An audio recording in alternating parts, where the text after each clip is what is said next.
I'm glad that we have my executive assistant from the office, Miss Jazz Harkless. She's been assisting us. Can everybody hear me properly? Yes, sir. All right. Sorry for that. Did you get the welcome letter for the class? Did you have time to review it? Yes, thank you so much. Okay. Any comment? Any question? I would like to make a comment, sir. But Absolutely. I was trying to get myself settled. I want to Okay. make a quick comment on the welcome letter, which is very profound. But not only that, there are quite some revelations in that letter which resonate with me. There is where you talk about the greatest competitive advantage in the 21st century as not being technology or strategy or capital, but the human capacity, renewed and regenerated. And I think that the word that resonates with me is regeneration. Yes, and I've been following some debates, especially with the rise of AI and the whole development of the fourth industrial revolution. And there's a way in which it sounds as if human beings is being, or AI, the development of AI puts the human risk, poses threats to our effectiveness and usefulness even in the workplace.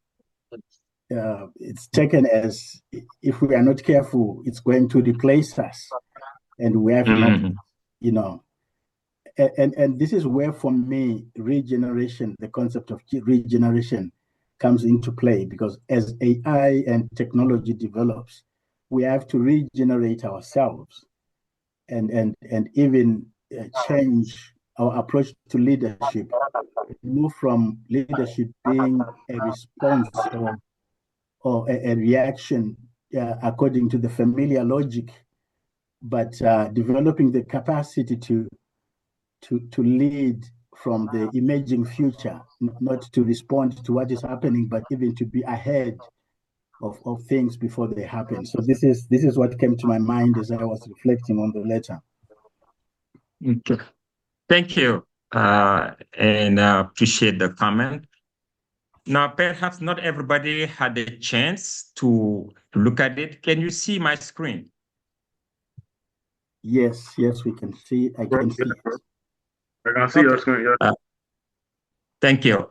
What I wanted to do, and I will also reassure you that we have plenty time to go through the material, to exchange and to learn and to grow, and to be in a position to implement what we are learning even before even the classes end.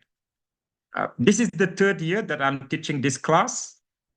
I will actually say that I'm facilitating this class because we are exchanging. As you can see in the letter, I address you as fellow leaders. We are all leaders in our own way.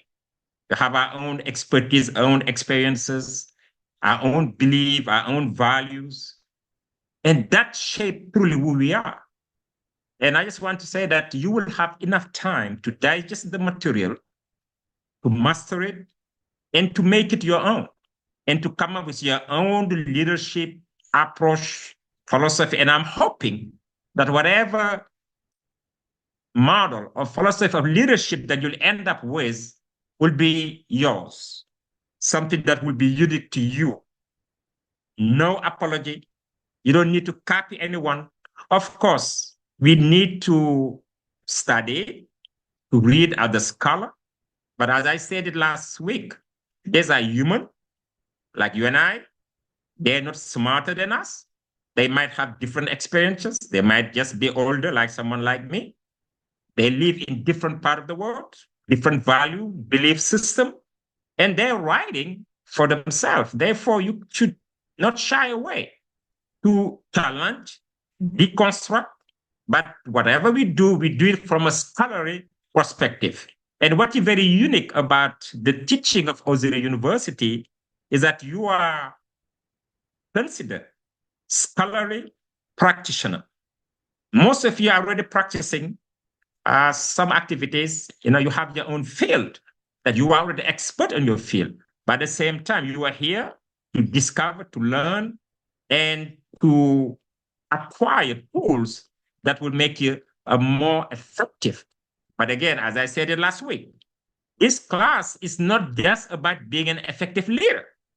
What makes it so profound and so interesting for me, perhaps challenging, is that we are talking about sustainability.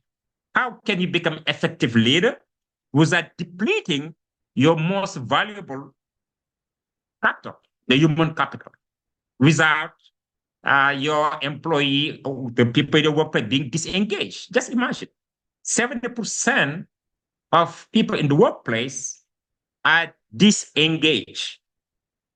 That's a very scary number, according to Gallup. And this has been done for the last 5 years. I've been watching it. It has not changed. 70%, meaning that 70% of the people at the workplace just come to check the box, not to get in trouble, but they're not spending time to think deeply. They're not trying to improve what is happening. They're not trying to create or to innovate. They just try not to get in trouble. Check the box. But this is not how you run an organization, mostly in this era. That's why, as a leader, what do you need to do to not only reverse that number, at least to have 70% to be engaged and perhaps 30% to be disengaged? That's how you create an environment. That's when you become very intentional how you run your organization. I was saying earlier, we used to take this class in 4 weeks. Now we have 8 weeks. That's why I can take my time to allow you to ask questions. And it looks like we have a very small class. My recommendation is not to depend on the recording, because technology is technology. Like last week, we were under the assumption that we were recording. Unfortunately, it did not record. For those that your classmate that say, I'm going to wait for the recording and I will just go through and do my assignment, I think that they will be missing a lot. Because how we learn is when we exchange, when we challenge each other, when we share our own understanding. And from there, we individually grow and try to apply it. I just wanted to go, just to let you know you have enough time to catch up. Just to go back, for those that probably haven't had the chance to read the entire document, I tried to provide with some kind of executive summary, because I know that you are busy people, that you might not have the time to go through all the reading material. But let's just say that sustainable leadership, if you try to define it, is like the capacity to create value for individual, organization, and society as a whole. But again, this is about sustainability.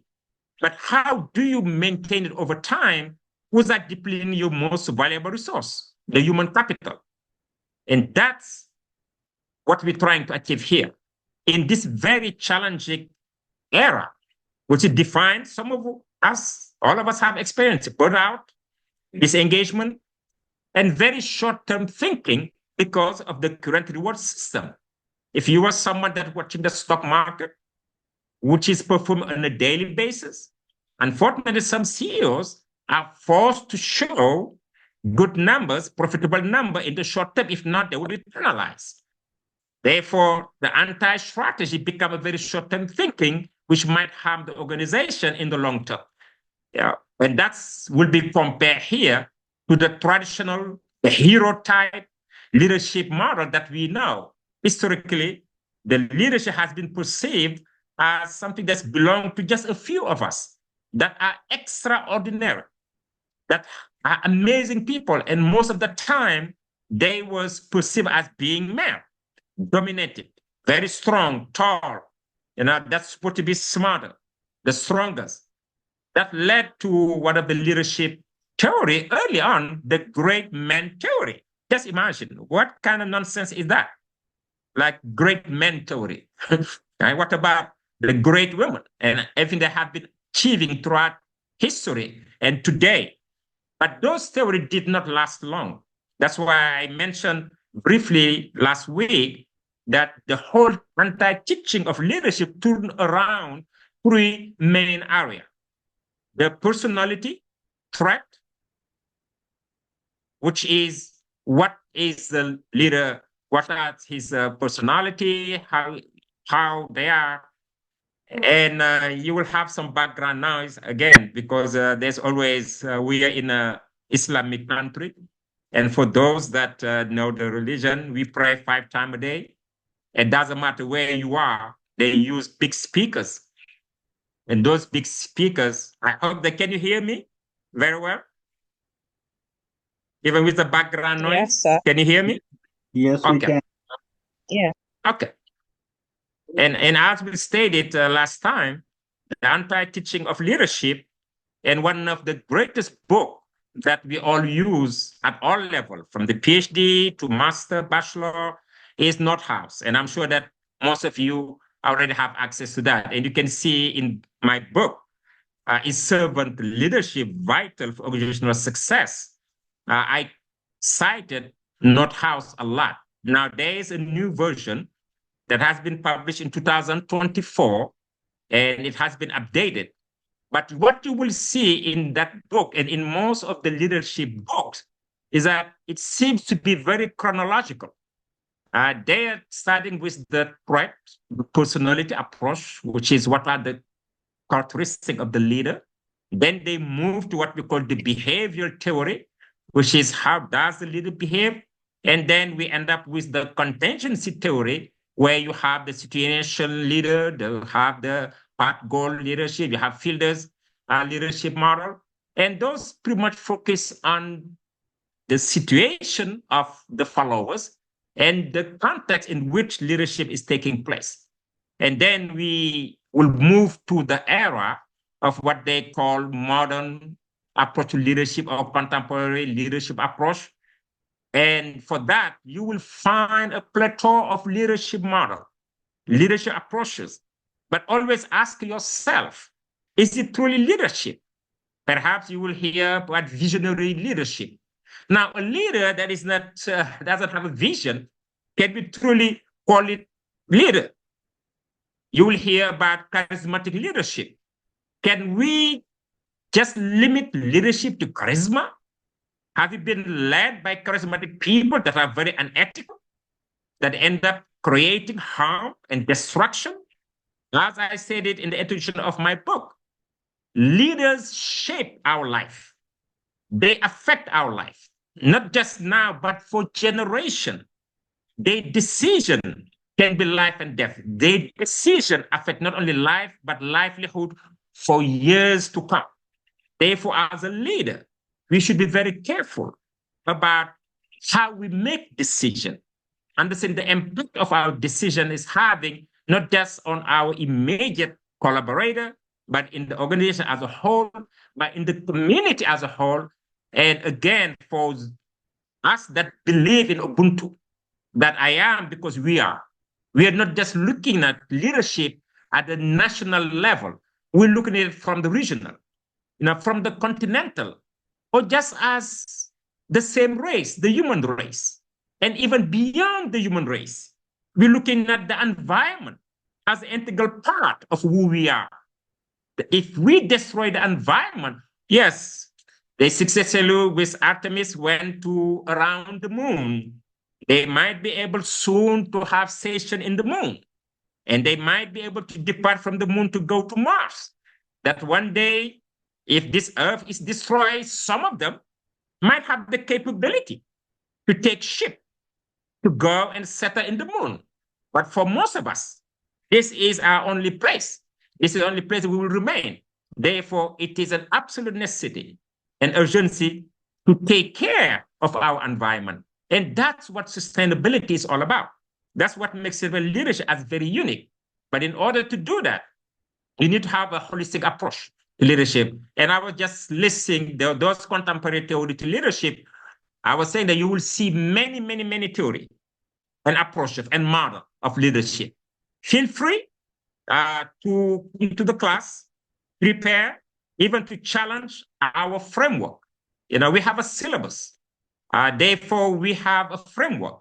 But whenever you're designing a course or you put together a framework, anytime that you do something strategic, you need to make decision.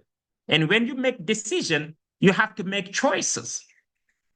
Therefore, those models that have been incorporated into the contemporaries like ethical, authentic leadership, ethical leadership, the shared leadership, transactional, transformational.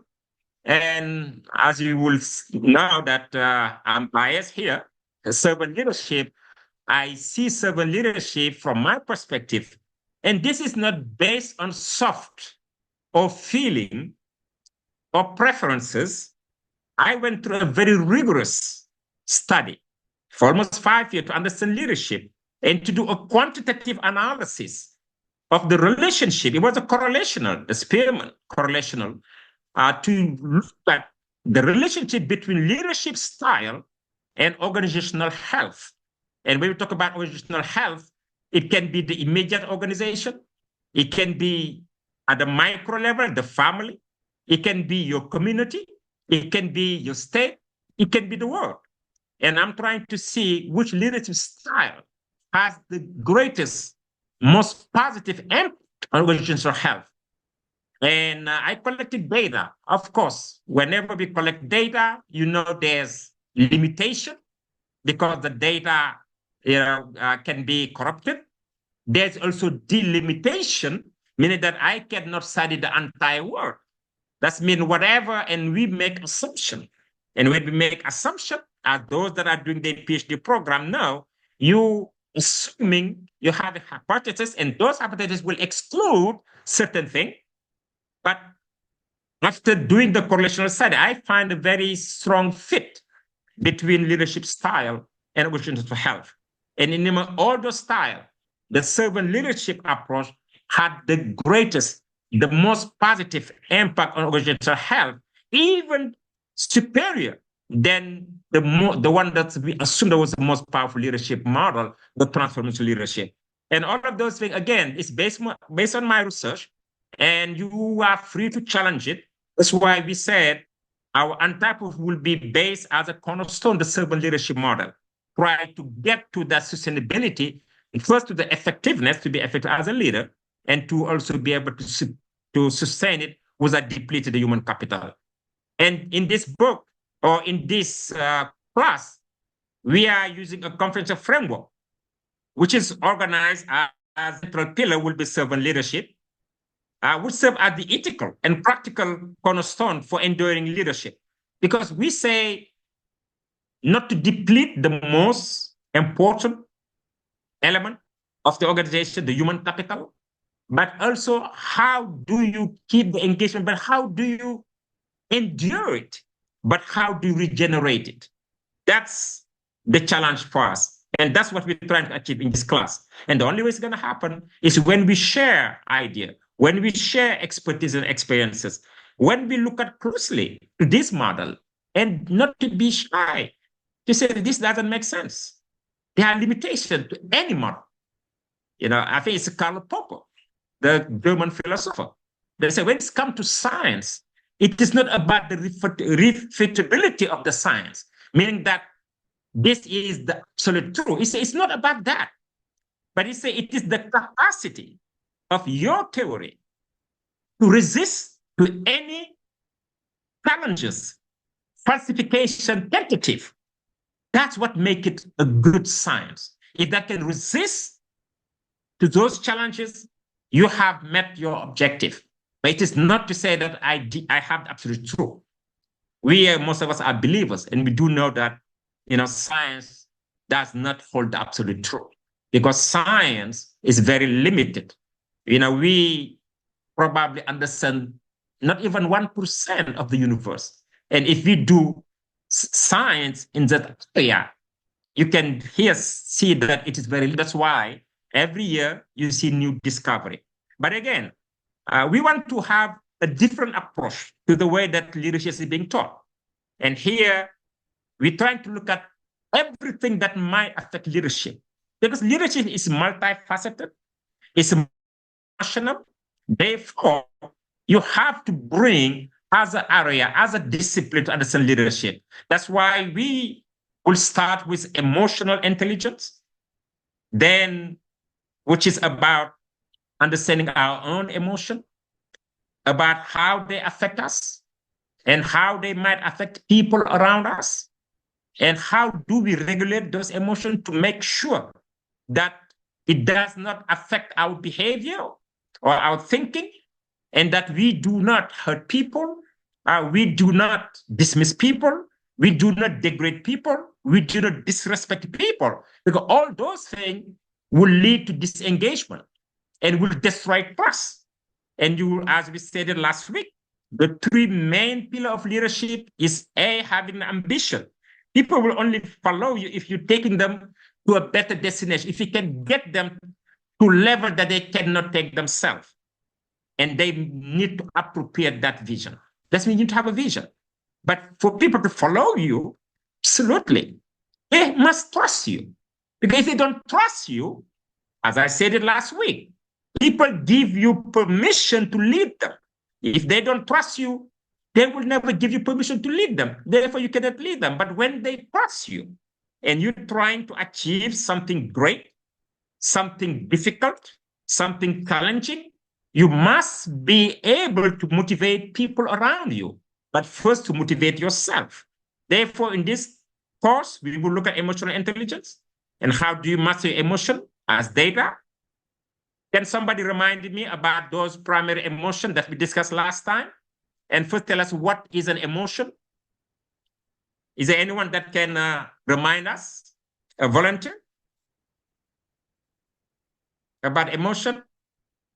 I'm going to pick on you, Akpan, because you show your face. I can see you. Were you here in last class?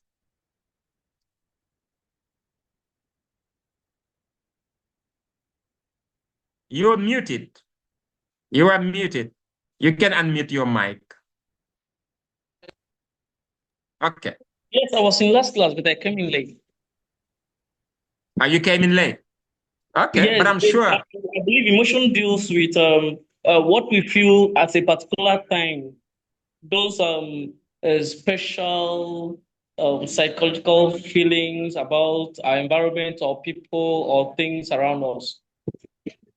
Those special intuitions and things. That's what I believe it is. Yeah. Now, Akpan did mention about feeling. He did. I'm gonna let you guys just assist him in terms of based on our discussion. Decide what he said. Is there anything else? Can we define emotion more accurately? Hello, good evening, everyone. Yes. Good evening. To me, emotion is, I would say emotion is a psychological state of mind that has three parts, that involve three parts: a subjective experience, physiological experience, or expressive response of behavioral. And these are, can you hear me? Very well. Okay, these are they are important. They are important part of psychology. This psychology. When we talk about happiness, I think we discussed about this last week. So when we discover happiness, fear, anger, and danger. So I gave this definition for this last week, and I think that's my own definition for emotion. And some of the other emotion that we mentioned at the time, I think we talked about joy, talked about fear. Also, we talked about surprise, disgust, content. We talk about anger. We talk about we talk about happiness. Mm-hmm. So these are things we talk about, and I think these are things we talked about last week. So Is emotion the same as feeling, as it was defined by Akpan? okay, Mm, emotions Yes, go are ahead. emotions are somewhat more powerful than feelings, even though sometimes we take them as synonymous. And so emotions often propel us to act in certain direction. For instance, if you look at the emotion of anger, anger is telling us something, it's giving us data about something we are not agreeable with, about something that is offensive and that needs to be addressed. Whether it will be addressed immediately or later, or how it will be addressed will depend on how we appraise it. So feelings are there. They are like more transient, I think, but emotions are more deep-seated and have more energy backing them up that will propel us to act in certain directions. Yes, and I think that you mentioned about the intensity and what differentiate emotion from feeling is you can see it is a state. Go ahead, Sam. You raise your hand. Go ahead.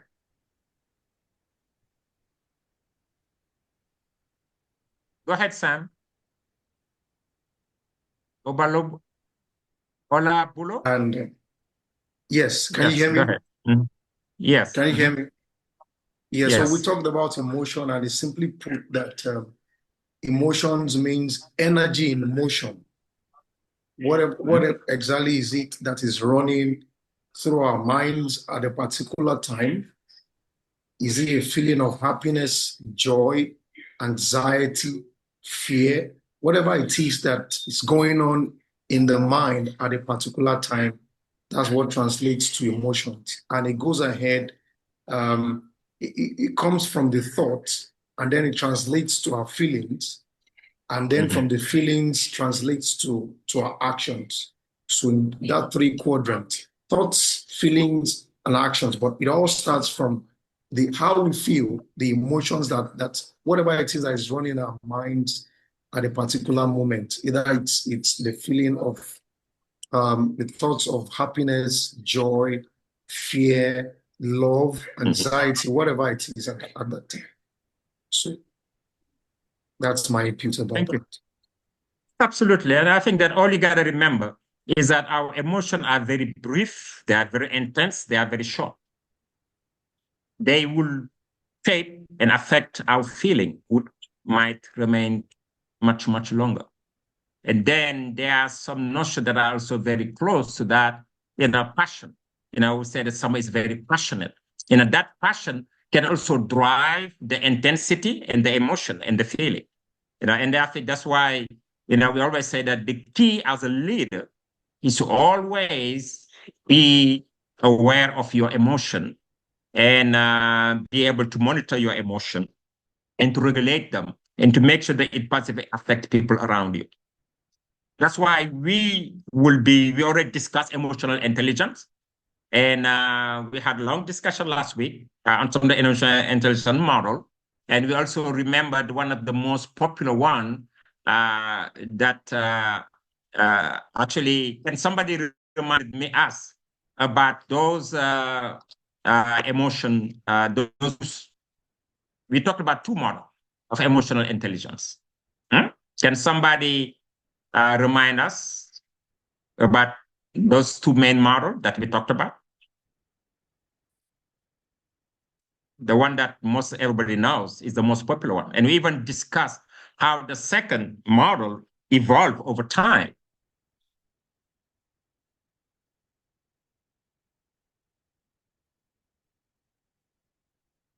Because what we need to avoid is to really forget what we are learning. But if we want to apply them, first we need to be very cognizant of what they are and to be comfortable by questioning it and seeing that is this consistent with my belief, with my experience? Does it make sense? Because what I mentioned earlier last week, I said, this is the one class that you come as prepared as the facilitator or the professor. We are on equal footing here. Yeah, there's no, we are all leaders. We are all learning together. And all this content that we see here, most of us are very familiar with this concept. We have read it, we have discussed it, we have studied it, and we have practiced it. Therefore, we should be very comfortable in this class. There's nothing that you will hear in this class that you don't know. You might not know it in this term, or you have not practiced. If you don't know it, you have practiced it. Can somebody remind us about okay, if I ask you about emotional intelligence, and what model are you going to be, if you want to apply it, which model you will think about using when it comes to emotional intelligence? Okay, I can come in. First, I'll talk about the two models that we discussed last week. The first one was the one by Peter Salovey and John D. Mayer, which is the ability model, which treats emotional intelligence as a form of intelligence similar to IQ, but focused on emotions. It includes the abilities to perceive emotions, understand them, manage emotions, and even to apply them, to know how to harness them in problem solving. And then the other model which was popularized by Daniel Goleman, which actually expands this Peter Salovey's and D. Mayer's model beyond just mental ability to include personality traits, behaviors, and competencies. Yeah, so for me, I would call Daniel Goleman's model the mixed model. So there's the ability model and the mixed model by Daniel Goleman. Okay, and what are the key elements of the Daniel Goleman model, if you recall, or anyone else? I see that Abel has raised his hand. If you want to complement what your classmate is saying, go ahead. Yes, the one who was actually speaking, it's Ibo, but so for Daniel Goleman, I think we discussed the 5 areas that are reflected in that, which is self-awareness, self-regulation, motivation, empathy, and social regulation or social skills. I think social awareness. Yes, yeah. Okay, and we talked about, we said initially, Daniel Goleman came with a 4 element of his mixed model. And I think he started with, awareness, and self-regulation, but he also talked about, empathy. Yes. And from empathy, you have motivation, and then you have social skills. Those were the foundation for the emotional intelligence model.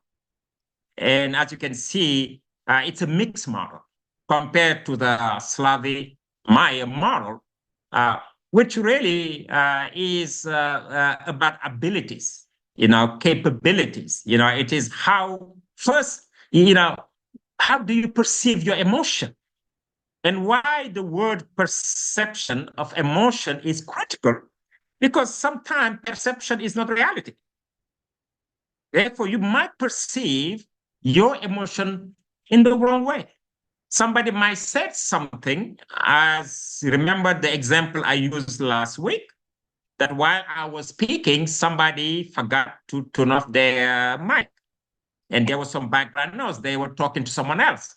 Now, I perhaps say, well, not only he's not listening to the class, he's having another conversation. Therefore, this is very disrespectful. This is not important to him. Or maybe it's personal. Maybe it's my accent that he doesn't like. Maybe, it is, maybe he wanted, maybe a white person to the class. I'm just giving example. I'm just giving bold example. Maybe, let me see, which team did Senegal beat? Let's say it was I'm not going to use Maroc, but let's say if he's from Congo, and I say we beat Congolese, or maybe he doesn't like me because somebody has their mic open. I'm not sure who have their mic open. If you can turn it off. I could have made many assumptions, say that he or she is disrespecting me and take it personal and get angry right there. And by getting angry, what do? You fight or you flee. Here I'm the lecturer. I can sanction negative. I have the power to reward. I said, okay, I remember this person. Definitely gonna hold it against, get a bad grade. I'm just giving bold example. But what I did, I just made it, said, they just forgot to turn up their mic and just remind editor of the mic. It did not affect me, and we continue the class. But if I have taken a different route, just imagine how I will hijack my brain. And that's what justified that we have included, in addition to emotional intelligence, we have included cultural intelligence, and we have included maybe a concept that you might not be very familiar, but is very strategic, emotional intentionality, meaning rather than just understanding your own emotions, regulating them, and making sure also you do not affect people negatively, but how do you intentionally create an environment where everybody will feel engaged? You see, you are anticipating on how it will behave. That's what we call emotional intentionality. You are anticipating on your own emotion, how you might react in this situation, already playing it in your mind, in your brain, and just experiencing it yourself. Said, okay, this is what could happen. I'm already prepared. This is what I will do. You are anticipating and knowing that, oh, this class, we have people from this, and if I do this, they might be more engaged because you have some doctor. If I talk about the neuroscience of leadership, this might be very engaged, but we do have those are non-doctor. Maybe I should find a real life example. Those are where you create, you anticipate on the anxiety that might happen and create a very safe environment where everybody feel respected and valued and committed, contribute. That's what we call emotional intentionality. And then we will also talk about the neuroscience of leadership. Understanding the brain, is, as I said, has threat and reward system. And that's why we're going to lose the SCARF model. And we discussed the SCARF model. Can somebody remind me what the SCARF model was all about? What do we mean by SCARF? Did we talk about the SCARF model last time? Or we said we're going to talk about it today?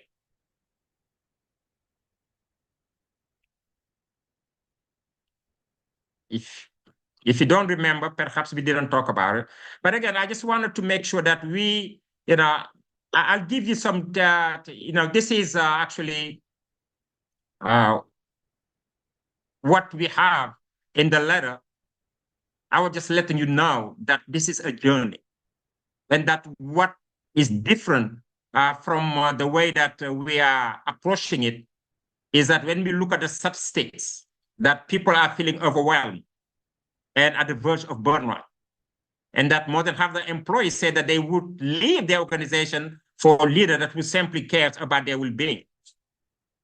Even the average tenure for CEOs is shrinking, and the shelf life of leaders' credibility even shorter.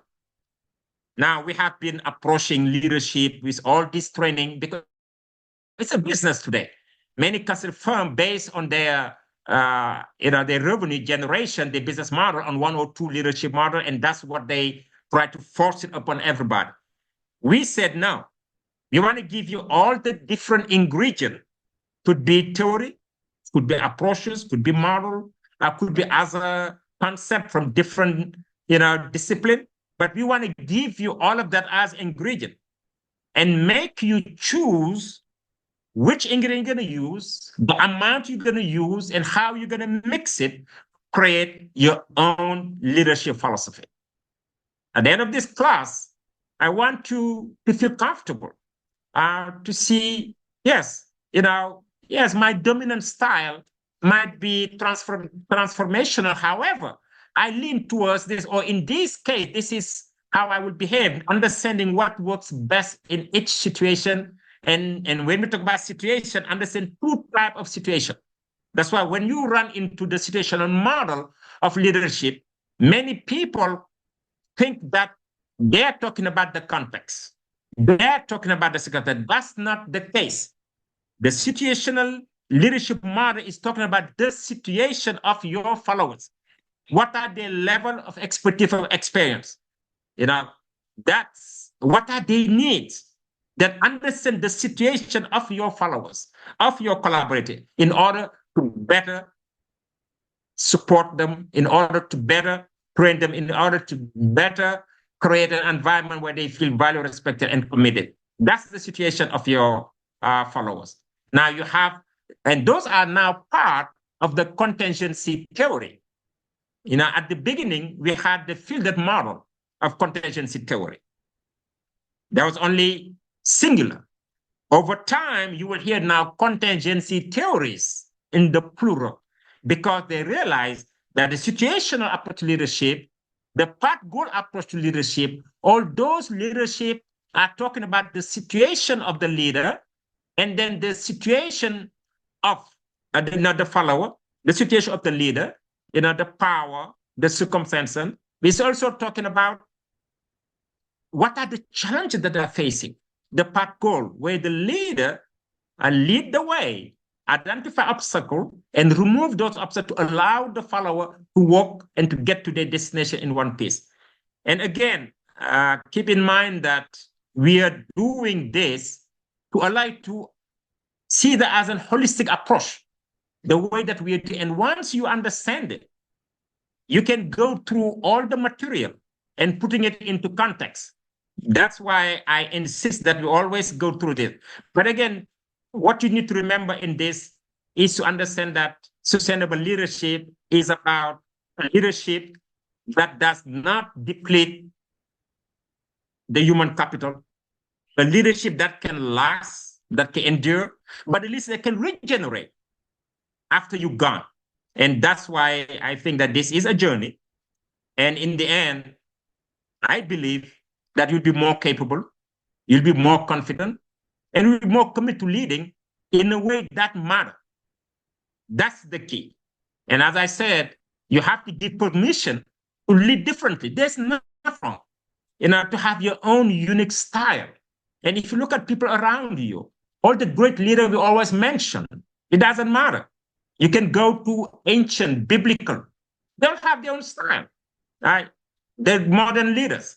They'll have their own style. If you look at Burkina Faso, yes, we experienced very closely. I watched and followed Thomas Sankara when he ran the Burkina Faso.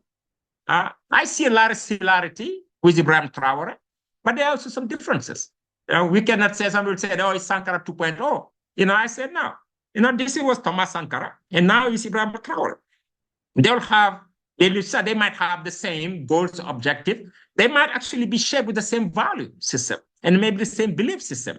But their style, maybe they might have different dominant style. And that's what you have to acknowledge, that I have a tendency to react this way in this situation. But if you start realizing that that tendency is perhaps based on your own biases, try to understand those biases and to be aware of those biases and make sure that you use something cognitive to effectively analyze and to not let those biases lead you to the wrong way. And I think that we already discussed the discussion, we did all of that. And ultimately, some of the learning objective is about to define sustainable leadership, which you've done. We already started finalizing the foundational capability of sustainable leadership with our emotional intelligence, cultural intelligence, emotional sustainability, and we will look at the neuroscience of leadership today. And how do you apply neuroscience principle? The SCARF model is a very powerful model in terms of neuroscience, because what it talks about is that whenever you as a leader is making a decision, you have to look at these different areas where S stand for status. How is the decision of what I'm doing going to affect the status of people around me? Are they going to include their status, or is it going to decrease their status? Are they going to be concerned or not? And you have the C You can tell someone tell me exactly if they already have encountered this model. If anyone in the class knows about the SCARF model when it comes to neuroscience of leadership or the neuroscience principle. Yes. What does it stand for? And tell us what the SCARF model. Okay, the SCARF model is it's a neuro leadership framework by David Rock, and it highlights the 5 domains of social expression that the brain treats almost like survival needs. Yes, so the model S stands for status, and C is certainty. So, like for status, when you are a leader, and for me, I have experienced this when you are coming into a new setup, and before you come in, there's already people have statuses that they have, and they are watching closely your style of leadership from the perspective of how that is going to affect their statuses. Am I going to lose my status, or is this posing threat to my status? And then certainty. I think this has to do with people knowing what's happening. They don't want to live in the cloud of unknowing, or to follow a leader in a cloud of unknowing. And then A is autonomy. There is to have that sense. And then R has to do with relations, relatedness. Are you is this leadership circling around a healthy relationship? Are you a friend or are you a foe? And then the F is fairness. Yes. Do they feel treated fairly, or I mean, what? Yeah. So this is my recall from the reading of that neuroscience, the neuro leadership article that you shared with us. Thank you. This is very accurate, and I hope that some of you as a classmate did have a chance to look at it. And that's why getting prepared and reading the material just make it much, much easier. Now, is there anyone else that have comment on that, on the same SCARF, to complement what your colleague just mentioned?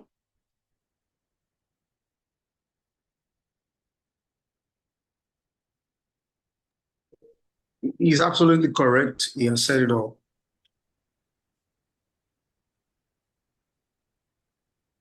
Can you hear me, sir?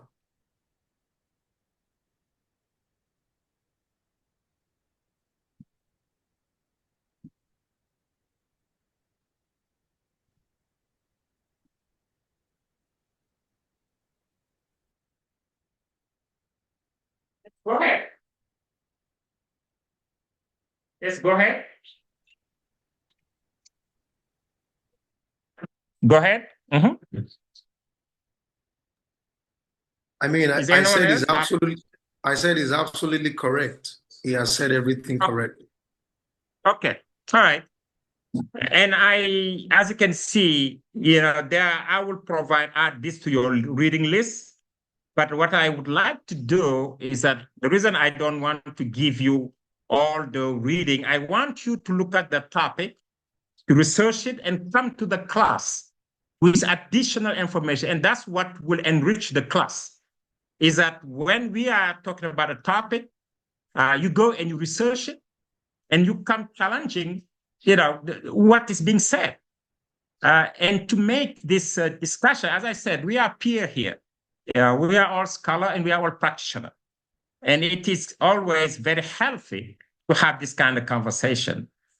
And we did go through, I think for those that probably the syllabus, okay, I will just give you at a glance, what this course would look like. And you can see why I'm not in any hurry at this point, because it's just make more sense for us to level the playing field Because once we start diving into the leadership, classical theory, the contemporary theory, and these are things that you can teach yourself.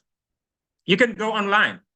You can go to Chat GPT. You can go to DeepSeek. You can go to Gemini. You can go anywhere to try to look the various topic.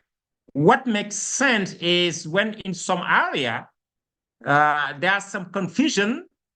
For instance, we talked about whenever I ask people to define emotion, we tend to define, emotion, as feelings. But, your emotion are really not your feelings. They are different from feelings. People talk about passion, and it's different, from your passion. But they are very connected. They are very close. Understanding those subtle nuances are what I'm looking for. And again, if you look at how we will present this class, we start with the foundation, because it is critical to master the foundation. Once you have the foundation, everything else will come into place. And we start by defining emotional which we did. We define cultural intelligence and emotional intentionality. And we will briefly touch on to neuroscience of leadership. And then we will close the foundation today. That's why I was saying that we are in good shape. Because if you look at, up to the 4th module, all we're going to be talking about the foundation. Because last year and the last 2 previous years, we used 4 weeks to teach this class. Therefore, you have more time to digest it. Of course, it was very challenging for all of us, for the student and for us too. But you have more time. We have 4 modules that you can do. And today we will be talking about the neuroscience of leadership. And then we will finish with vision, trust, and motivation. That will close the foundation. And then next week, definitely we'll work out all the technology challenges. But next week, we'll absolutely have it on time, and we will start dwelling into the classical theory of leadership and the contemporary theory before we end with servant leadership.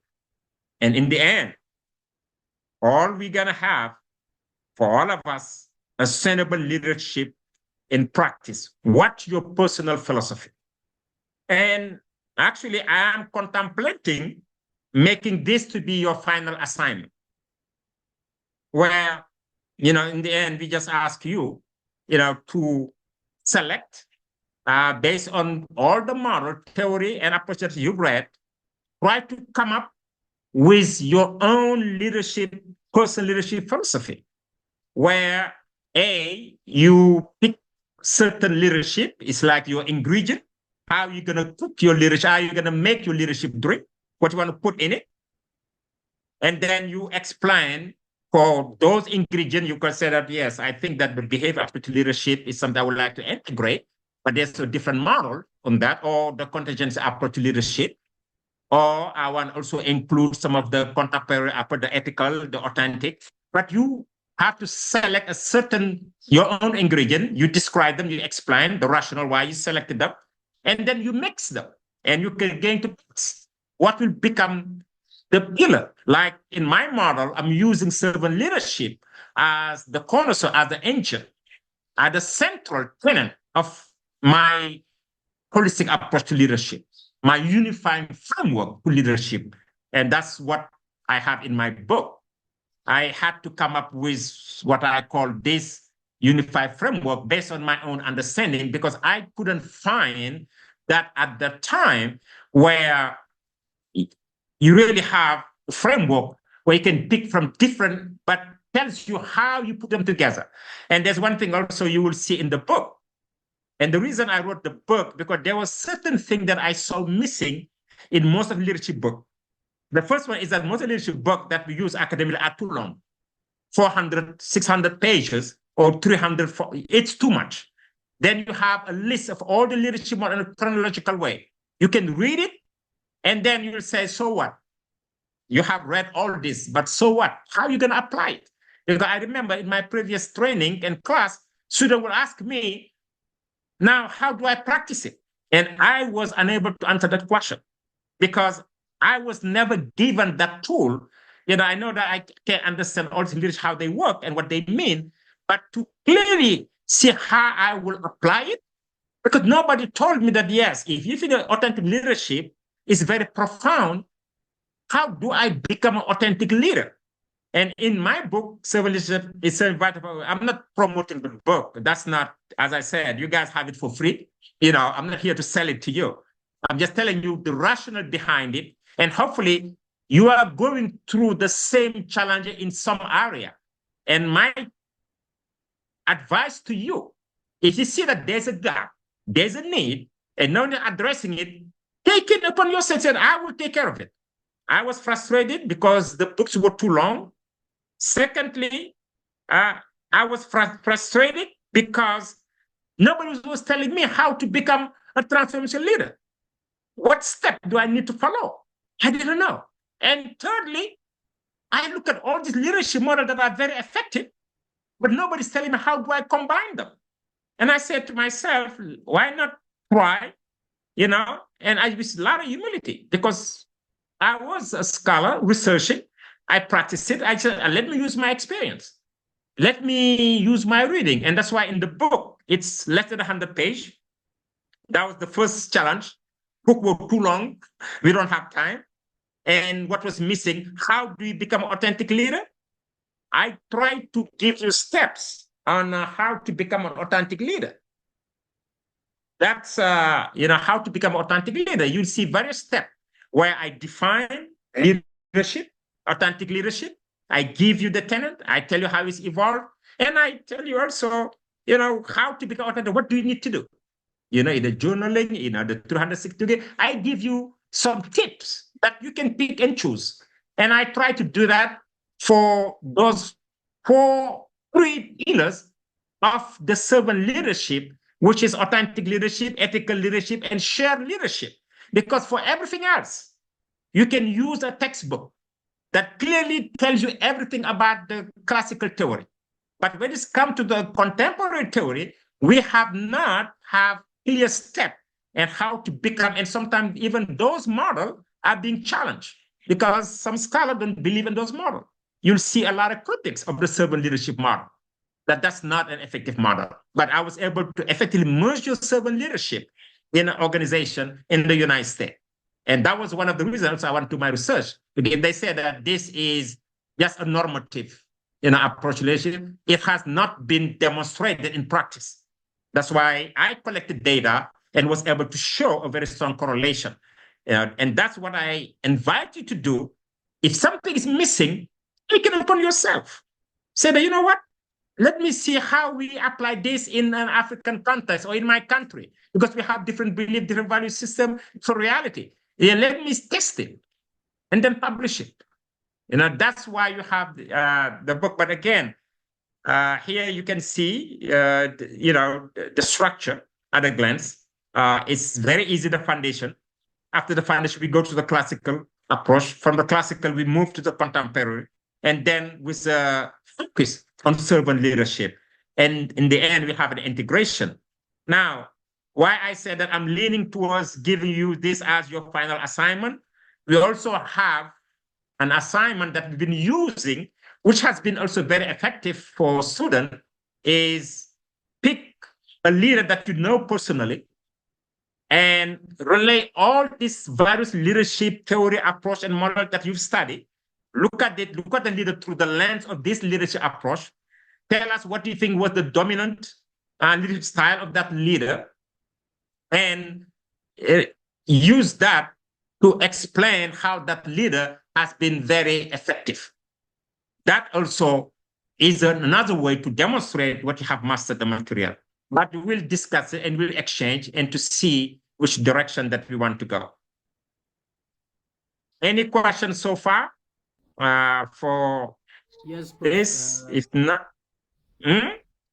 I have a questioner on particularly on the neuroscience leadership model, specifically the SCARF model. I have been going through those materials that have been given as course materials, specifically the four major materials, and the neuroscience of leadership. I was a bit interested, like it is kind of new.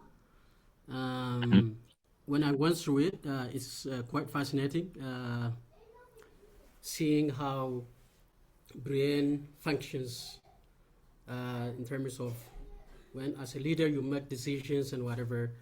There is a trait and reward system that affects like 5 brain regions, and then I was fascinated in reading around it, and I was concerned about 2 issues with this model.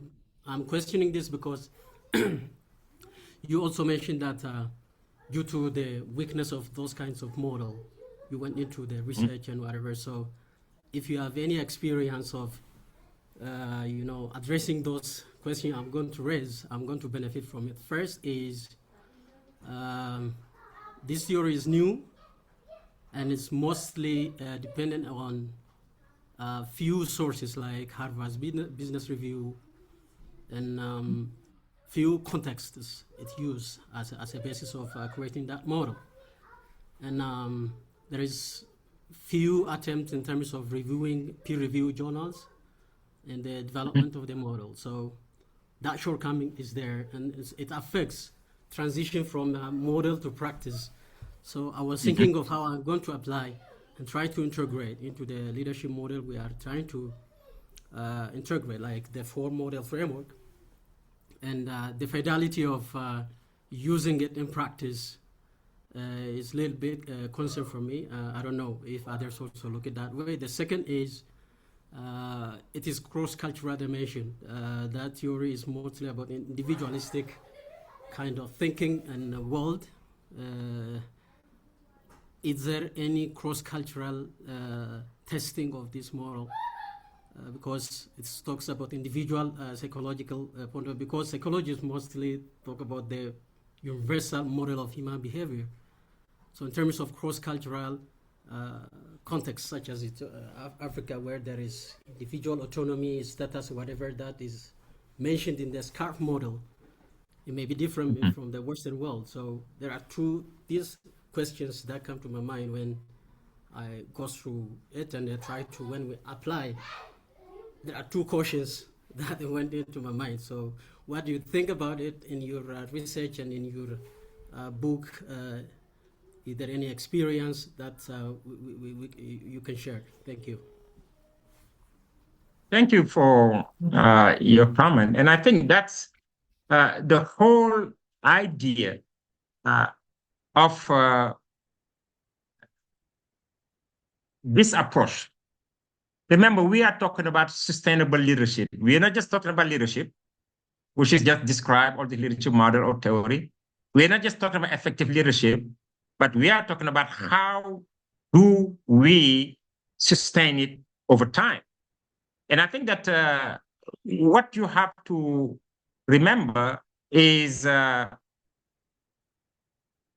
neuroscience of leadership, just neuroscience in general, which is really the study, of the brain, just in general, has evolved a lot lately. And I think it was, I believe it was a grant from, I think that was from the time of Obama that allowed the research to go to really, they expanded the research, and they were able to map the brain.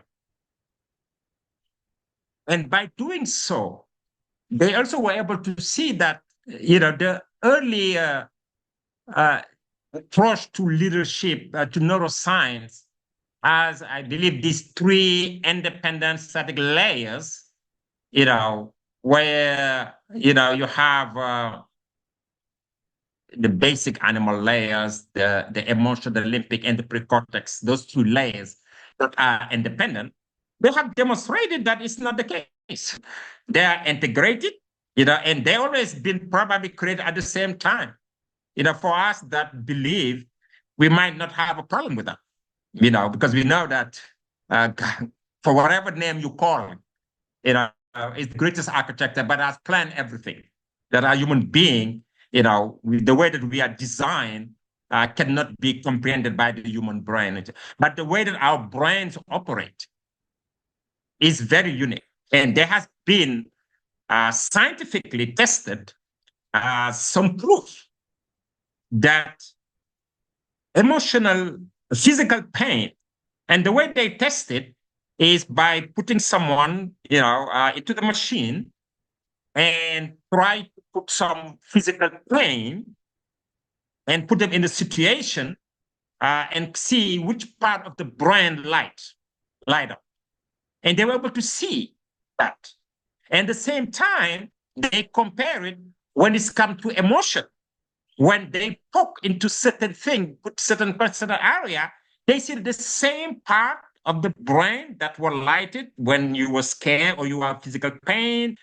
The same part of the brain light up when there was emotional pain. And they came to the conclusion that emotional pain is the same as physical pain.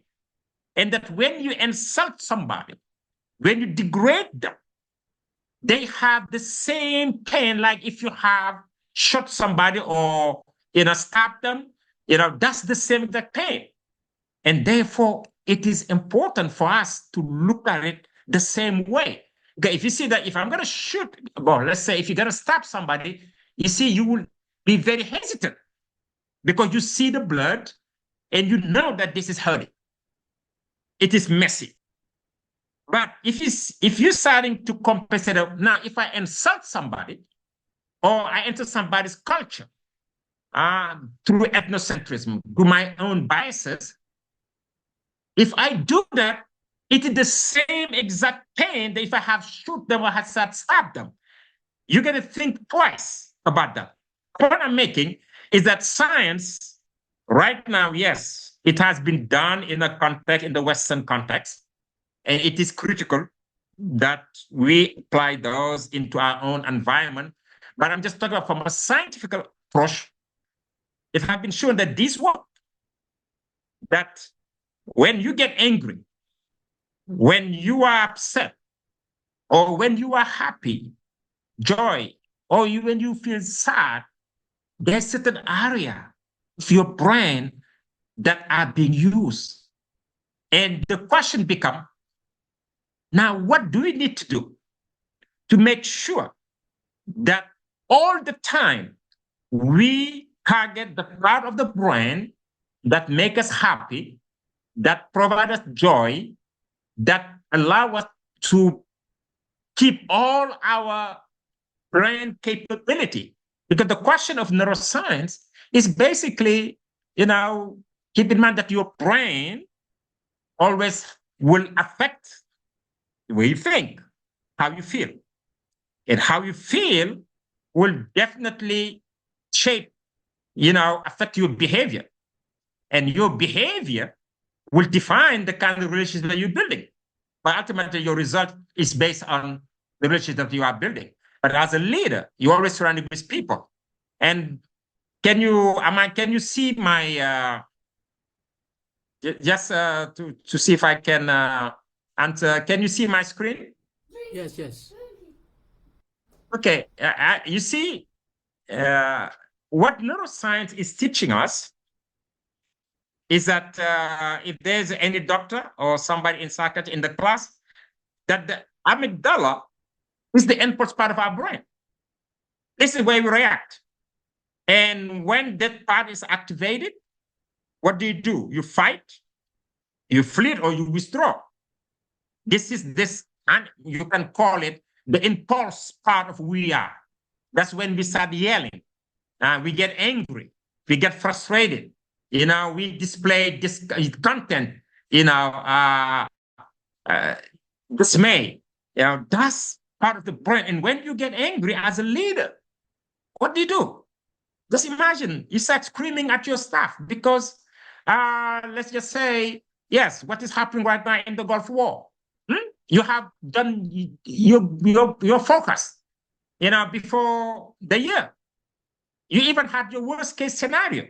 But in no way you have anticipated the closing of the Strait of Hormuz. Never been part of that. Oil price might go to about $100. Now it is the reality. You see that your bottom line is being destroyed, and you might even, some organization might even collapse. And as a leader, you panic. And what do? Oh, who did the plan? You start looking at who, the blame. You were the responsible for doing the forecasting. Your assumption were wrong. You start pointing at fingers. And not only you go back to the scarf model, what is happening? You, as the leader of the organization, your status is threatened because you said that my bottom line going to be affected, and my profitability, or my stakeholder, or I'm in the booth, in the capital market, Wall Street. They're going to chew me alive. They're going to degrade, my stock. That's from the status point of view. From certainty, we like things to be certain. Now you face uncertainty. And uncertainty also put pressure.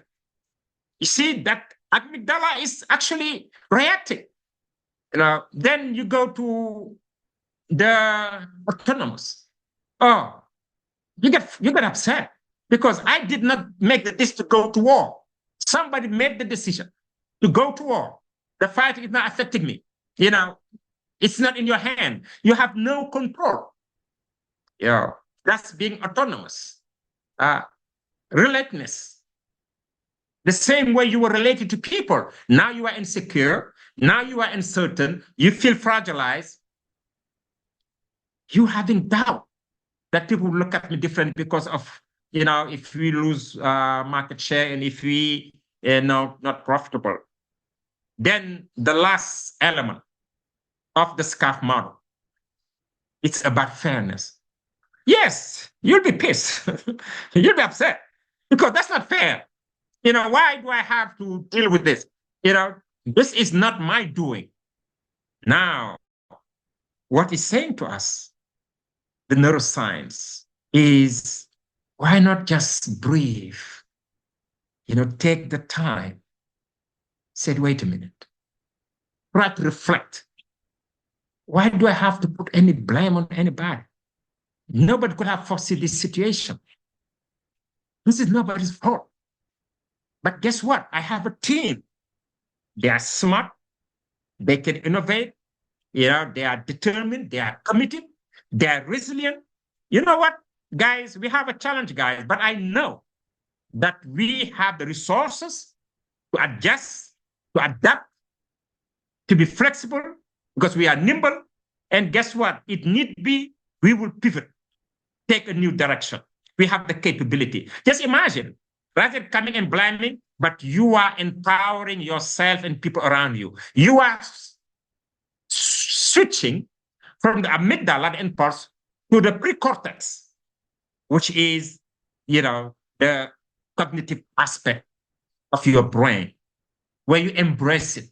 Said, you know what, it's just another challenge, but you have the capability. You reassure yourself, you reassure everybody, and you now start looking for, not that we have a problem, but this might be opportunity for us. You see the difference? And that, I'll tell you, it's not something that just will apply in the Western country. It will apply in any places. But you're making a good point. More of those tests were done in the West using different type of the population.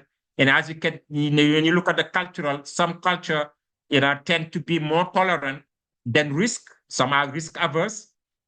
Some culture are more individualistic. The West, we do understand that. Some culture, status is about, how much I make, and you display some culture. In the Asians, it's more discreet. And it, depending on the culture you are doing, the test might have different result, and you need to calibrate all of that. Yes, I don't know if I have answered your question. Yes, you did. Thank you very much, Doug. Thank you. Now, I just wanted to complete this is what we have not done. For those that have read the part on neuroscience. We don't need to really dwell on that, but that's the basic premise, is that knowing that in our brain, first, the most important part is to tell you that physical pain is also equal to emotional pain. It affects the brain, when you get scared and, and you run, like crazy, you just, it's the same thing as somebody shocked you and about something that deals with your emotion. And it just freezes you. You cannot clearly think. That is the same. That when you say things, know that when you're insulting somebody, that's actually what justified my second book. When DI was being attacked in the United States, I took it personally because I am product of DEI. I'm African. I am from the French-speaking part, and I decided to immigrate to the United States, where I had to start all over again. But I went back to school, and I worked for General Motors global headquarters as a market analyst. And this was at the time in 1998, the number one company in America in terms of annual revenue. And I worked for their headquarters. And I was not hired because of passive discrimination. I went to University of Michigan. I did a dual degree, business and applied economics. I was hired based on my skill set and my competencies. And I was a damn good forecaster. Between 1998 and 2001, I became a market analyst for Africa and Middle East. And then after 3 years, I became a global market analyst where I looked at for all markets outside of North America. And then I became an analyst for an architecture, meaning entire platform for crossover. I was the global market analyst. And then in 2001, I became a marketing manager. In 5 years, I became a manager at the headquarters. And I had a possibility to go either to Africa headquarters or to the Middle East headquarters to be the market or planning director. It was in 2005. Now, as a forecaster, as a market analyst, I knew that the company was in trouble, and I decided to go back to Senegal. The point I'm making is that as somebody that understands what diversity and equity and inclusion does to organization. One second, I think I have something that was turned on, that just accidentally turned on. Machine. That's why, again, we have to be careful about AI. But again, I was saying that, DI, as a market analyst, I'm not going to let anyone tell me that I did not bring value to General Motors. I brought value from General Motors, even though I'm Black, I'm African, I brought my skill set. DI, diversity, bringing people Black like me, African, different background, equity, treated fairly, and inclusion, contribute to the bottom line. And I said to myself, if DI is being attacked, somebody like me that understands the importance of artificial intelligence, that not just from a cognitive point of view, but from the intentional point of view, because I intentionally decided to come to the United States knowing that I'm going to have to learn English. I'm going to have to experience the cold. I arrived January 31st, 1990. It was extremely cold. I had an idea that I would struggle. I was worked at different places, Burger King. I was food delivery. I was a security guard. I did a lot of things, even though I had my master. But this was very intentional. Then the mega cognitive, the awareness of all of that, and to be able to put into all of that into behavior to be successful in the United States. I know the power of DEI. I will not let someone else decide that DEI was bad. That's what prompted me to write my second book. And I call it, Cultural Intelligence in Leadership, a guide for executive leaders and managers. And that's all it is. Again, another example. If you see that there's something that these people do not understand, and my assumption was, this was not personal. He or she will ever think that DI was hurting America, just don't get it. Then I don't need to get angry. I don't need to yell or shout. Let me write a book about cultural intelligence. It is on Amazon. People can see it, they can read it. And I just provided my humble contribution to the discussion. Any questions so far? Because we will wrap up. And just quickly go through the last part of it says, let me see, because the part that we will be talking about, you already pretty much know about vision, about building trust, and basically we go quickly about motivation. Now, as I was saying to you earlier, emotion is different from feeling. That mood, your emotion can lead to setting up to your affect your feeling, and the feeling can also set the mood. But mood is different from emotion. Passion is different from emotion, but your emotion can lead to the feeling, to lead to the mood that can affect, strengthen your passion. Those kind of understand that they're not the same. You see here where it's burning, but here, it can be as something very positive. That's the whole aspect of understanding, this neuroscience, and how do we use all of that in a very, very positive. That's all it is. In conclusion, this whole awareness, emotional awareness, this whole, core ability of cultural intelligence, understanding, as a culture, having the intention that I want to learn about as a culture. I love dealing with as a culture. Having this, understand the culture is multifaceted, multidimensional, because people have different beliefs. Just be curious. If you see something that you do not understand, don't reject it. Well, I say, wow, it's interesting. Oh, I need to know more about that. I see somebody behaving different. Because who we are, when we go to those places, we must be culturally adept, nimble to survive. For us, being culturally open is a survival mode. We have to. But for those that live in those countries, they don't have to. But we have that responsibility. Now, for those that live in the Western country, do you know today in every single American company, they said there was a test that said that they speak over 60 different languages, or maybe 100 different languages, over 60 different cultures within that company. Now, if you are not thoroughly intelligent, you're not emotionally intelligent, how can you effectively lead that organization?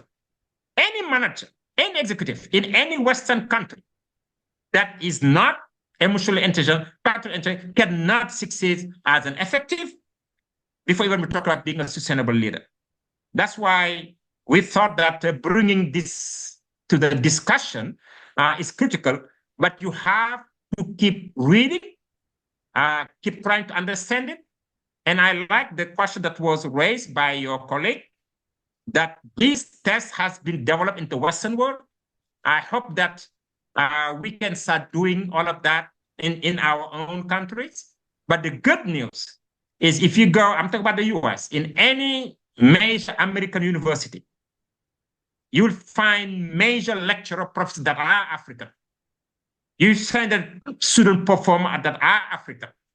And I'm working with the World Conference of Mayors, where we will try to build a bridge between the historical Black university and colleges and African universities and colleges, and help allowing this knowledge sharing, technology transfer between those two services. And hopefully that will be a way to close the gap and to make sure that some of those tests will be tried in the African American community and also to be tried in the African community. That's probably, if any question, I'm just going to close quickly. We will, can you see my screen still sharing? Yes. Just, okay. We did the emotional, and let me give you an example. Particular example, the emotional intelligent leader in crisis. Now, a product launch fails spectacular. The team is in disarray. Now, the low emotional intelligence response leader project anxiety, assign blame, demand 24/7 work. Team become defensive and exhausted. Of course, dismal. Now, the leader with a high emotional intelligence, you notice, and you can see, I'm being biased here.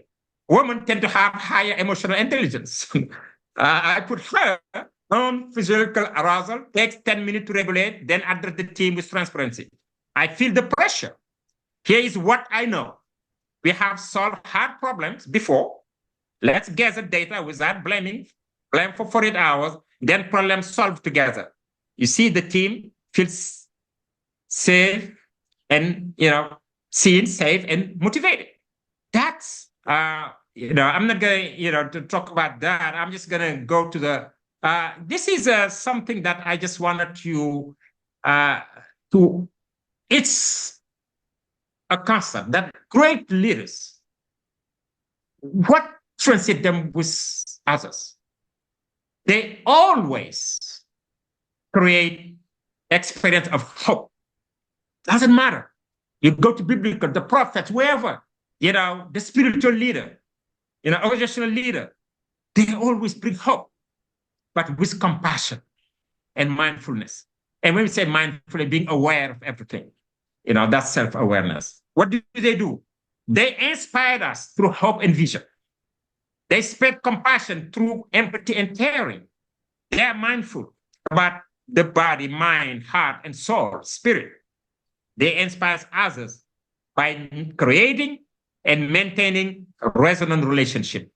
Now, by now, everybody should be familiar with the word resonant relationship and resonant relationship. Can somebody tell me what the difference between the two types of leadership, relationship, and why are they critical as for leader?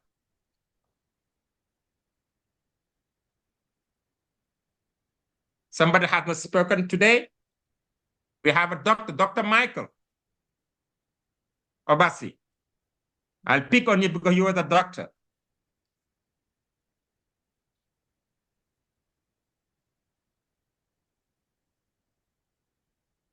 Are you here? You are muted. If you are trying to speak, just make sure to unmute.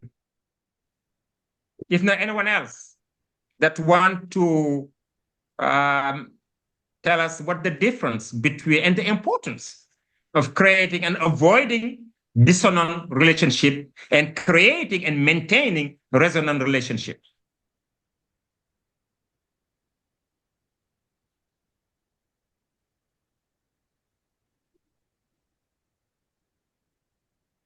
Can somebody try? I want to try. Yes. Yeah. Elizabeth, thank you.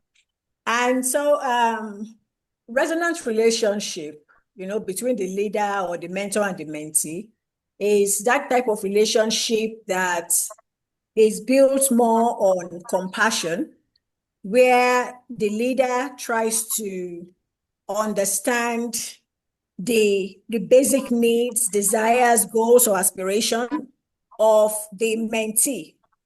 And even in instances where maybe the mentee is wrong or is showing weaknesses or whatever that needs to be corrected, the mentor does not just focus on the weaknesses or on trying to fix the weaknesses, but rather he or she directs the mentee to their original goal and desire and helping them see how doing things in a different way would align to their achieving that goal. And so with that, it brings about a rewiring in the neural circuits of the brain that helps the mentee think about possibility, because at this point, positive emotional activators are being triggered or are being are triggered, so to say, such that the parasympathetic system is now more at work. This person is more calm, is not defensive, as would happen in the case of dissonant leadership. So he's calmer, he's not stressed, he's not feeling stressed. And so because of that calm state, he or she is able to effectively perform as expected. Yes, absolutely. As they say, you nailed it. Now, I just, I will end today, and you can see based on how, she just defined it, your colleague just defined it, this is very consistent with what you just said. This is a quote by Maya Angelou. And I'm sure that perhaps some of you already have seen it now. And she said, it is by observation. This is about, again, how greatly the experience of hope, compassion, and mindfulness, as was well described by your colleague, and that, the difference between the resonant, creating a resonant relationship, that connect, that empower, that motivate, that encourage, and that endure and regenerate. That's what it is. But she said, it is by observation that in the future, they, meaning people around you, will not remember what you said. They will not remember what you did, but they will remember how you made them feel. That's powerful. That's just like you'll see somebody and it's been years, but when you met them, they did something that touched you, empowered you, you will never forget it. And that's how you will see that person. And that's what you have to remember as a leader. Whatever you do, whatever you say, before you act, before you speak, ask yourself this question: how am I going to make people around me feel? Most importantly, those depend on me, those that look up to me, those that have given me the permission to lead them. How do I make them feel? If you have that in mind, you will be an effective leader. And over time, you will become a sustainable leader. You'll be able to promote leadership that motivate, that engage. But most importantly, you'll be able to help people grow to become effective leader. And therefore, you will endure your leadership and you will regenerate your leadership, because once you are gone, you have left behind leaders that will be able to train and develop as a leader. Thank you so much. And that's the end of the class. We will do next week the part of the remaining of the foundation. And I insist on the foundation, because once you have the foundation, we can quickly go through the leadership theory and model, both the classical and the contemporary. And again, I will be updating some of the assignment. As you can see, we still have some of the old work. I'll be getting my teaching assistant soon. I'm just combining too many things right now because, as you know, I'm the director for the World Cup of Mayors. I have my own institute, and I'm here in Senegal also doing training, for non-for-profit organization, for local cooperative, and I'm doing a lot of things voluntarily. That's kind of take a lot of my time. But keep in mind that for office hours, you have my numbers. Since there's not too many of you that have been attending this class, feel free. You have my WhatsApp number. I am in Senegal, which is, we are 2 hours behind, I think, France, is GMT time. Those that are in the US, it's, I don't know, most of you seem to be in the continent, but I'm in Senegal right now. I'll be here to the remaining of the class. Next week, we will deal with the importance of having a vision, an ambition, a destination as a leader, but a compelling vision and ambition that other people want to appropriate to be able to sustain, to support, because you alone cannot realize your vision or your ambition. It should be, as I always say, trying to develop a common purpose for the greater good. Then we're going to discuss about the importance of trust, because people can allow them to lead them, is to follow you, they need to trust you. And then we will talk about some of the most popular leadership motivational model, we will talk about the one that most of you know, the hierarchy of need of Maslow, but we're also going to talk about as a leadership model that you'll find very critical as a leader. If you have any question before we close the session?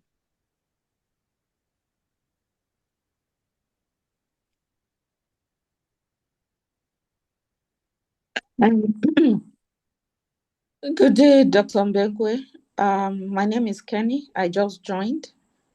I've gone through the Google Classroom. I was just asking if the structure of the program, if it's also there. I'm not sure that I saw it. And for all the assignments, those of us who have just joined, will we be given some time to catch up? Yes, the syllabus has been updated, and it is in there. If you go through the syllabus, you'll have that. Some of the things that you see are just some of my notes. Let me say this to all of you guys. I'm not a big fan of PowerPoint. You guys are scholar. You guys are practitioner. A PowerPoint is when I go do a seminar for half day, for 1 day, for 4 days, I can, give them slide and just walk away. But every single slide I give to you, you can make better slide than what I do. What I want really from you is to go to those articles, to read part of the book. And Christoph, come, you know, can take you 5 mute? minutes. Alpan, Come, can you give mute? transport. Come first. We don't finish Can you now. mute? Can you mute? Alpan, can you mute? Okay, I think that Akpan doesn't realize that he has unmuted his phone. But as I was saying, do not depend on this slide. You can make your own slide. You can make better slide. You are a scholar. Have access to the source of the material.